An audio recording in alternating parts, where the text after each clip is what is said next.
কাল হচ্ছে গণেশ চতুর্থী, তাই আজ আমি আমার পুরনো গণেশ ঠাকুরের বিগ্রহটিকে অঙ্গরাগ করে নতুন করবার প্রচেষ্টায় লেগে পড়েছি। হ্যালো, আমি সুরজিৎ, আর এটা আমার নতুন আর একটি ব্লগ।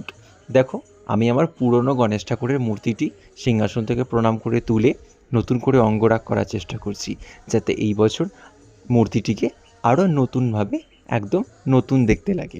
আমি বিগত বছর থেকে আর ঠাকুর কেনা আপাতত স্থগিত রেখেছি। আমি বিগত বছরেও মূর্তিটি অঙ্গরাগ করেছিলাম নতুন রং করে, এবছরেও তাই করলাম। তো কালকে পুজো, আর আজকে আমি অঙ্গরাগটা করতে বসেছি। আর কেমন লাগছে অঙ্গরাগ করার পরে তা তোমরা অবশ্যই জানিও কিন্তু কমেন্ট করে।